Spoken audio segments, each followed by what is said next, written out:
Did you know that Matt Le Tissier has an almost perfect penalty conversion rate, scoring 47 out of 48 penalty kicks in the English Premier League? This puts him above Callum Wilson, 90.9 conversion rate, Thierry Henry, 92%, and Mohamed Salah, 93.8%. The only player to top Le Tissier is Yaya Toure, who scored every penalty kick he's taken in EPL, but only took 11 of them.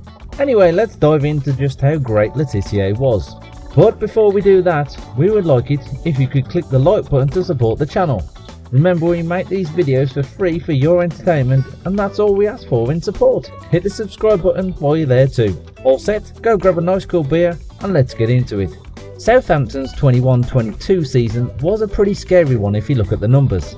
Had they lost any two of the matches that they had won that season, they would have been relegated to the Championship for the second time in their history. Many people are predicting they'll be in relegation battle or even will be dropping out of the EFL after next season. But that doesn't mean they're a poor club. In fact, Southampton have had one of the best attacking midfielders that the English Premier League has ever saw.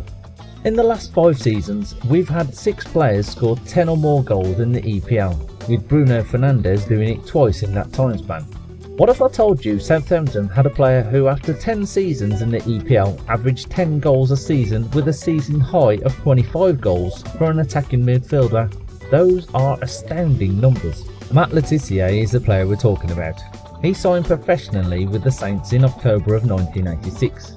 By the time of 1989-1990 season came around, he was named the PFA Young Player of the Year and scored 20 goals, making him one of the top scorers of the league that year.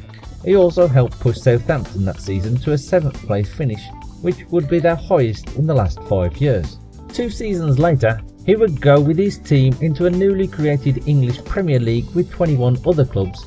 He would play with this club in the EFL for the rest of the time on the pitch, never seeing relegation, meaning he played at the highest tier he could for the duration of his entire career. Le Tissier was clearly not going unnoticed. After scoring goals against various opposing sides throughout his career, he was wanted by various other clubs. In 1995, Chelsea actually wanted to buy the attacking midfielder for £10 million, which would have made him the most expensive player in the English league at the time. Blackburn Rovers were also interested in the opportunity to purchase the player for a similar price, but were rejected as well.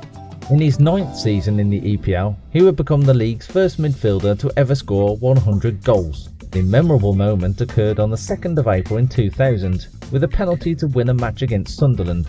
Penalties were simply his thing. During his time in the Premiership, he had taken 48 kicks and converted 47 of them. The only penalty he ever missed was in a loss against Nottingham Forest in 1993, which he also managed to score a long-range screamer later in the game.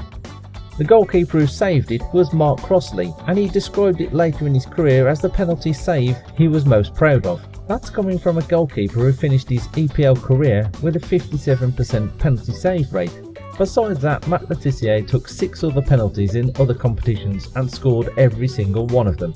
After some calf issues and 16 seasons with Southampton, with the first 6 being in the first division before the creation of the EPL for his final 10 seasons, Le Tissier went to Eastleigh for a significantly less competitive level of football.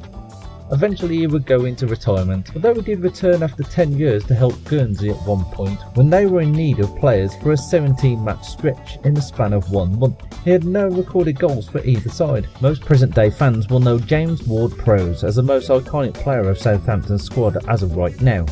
Did you know that he currently sits 16th for the most Southampton appearances? Well, Le Tissier actually sits 4th for Southampton, having played for the squad a total of 540 times. That's almost 1.5 times the amount of games as James Ward-Prowse after 11 years with the club. Look up your favourite players' appearances for their squad and let us know down below how many matches they've played for them.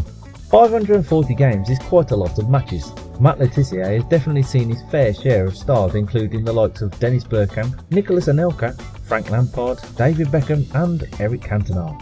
What makes those 540 games even more amazing is the goal count that he would have after all of them. For his club, he managed to score a total of 209 goals, which is the second highest amount of any player in Southampton's history, falling 19 short of the record holder Mick Shannon, who had 67 more matches than Le Tissier and was a striker. These two players are the only ones to have scored over 200 goals for the club thus far. Compared to other Southampton midfielders, Le Tissier's nearest competition was Hugh Fisher, who sits in a tie for 19th for most goals with 76 in 235 appearances. Basically, he holds some insane records for the club. Now let's take a quick look at Le Tissier's records in the EPL. To date, he is one of the only 6 midfielders to score at least 100 goals in the EPL. The other 5 are Paul Scholes, Ryan Giggs, Steven Gerrard, Dwight Yorke and Frank Lampard. Scholes managed 107 goals in the 20 EPL seasons, averaging 5 to 6 goals per season. Ryan Giggs managed 109 goals in 22 seasons in the EPL, averaging just under 5 goals a season. Steven Gerrard scored 125 in 17 seasons, averaging a little over 7 goals per season. Dwight Yorke also played 17 seasons and scored 123 goals, putting him just above Steven Gerrard. Finally, Frank Lampard put in 177 goals within 20 seasons, averaging almost 9 goals a season. This puts Le Tissier higher than any of the 100 or more goal scoring midfielders, averaging 10 goals a season with 101 goals and 10 seasons played. In terms of how many seasons were needed to reach 100 goals, Frank Lampard needed 13 seasons, Scholes needed 17, Giggs needed 18, Gerrard needed 16 and Yorke needed 10. Matt Le Tissier tops everyone, managing the feat in just 8 seasons. He would only score once in the 9th season, and would not score in the final one with Southampton. Despite the amazing statistic Le Tissier held, he would unfortunately never go past England's B team, and most people believe he was greatly overlooked by England's manager at the time. Thanks so much for watching the video. If you got this far, please drop a like and remember to subscribe to get updates and more content just like this. Drop a comment down below who your team's biggest rival is. After that, check out the video on the screen for some more great football content. We'll see you in that next video.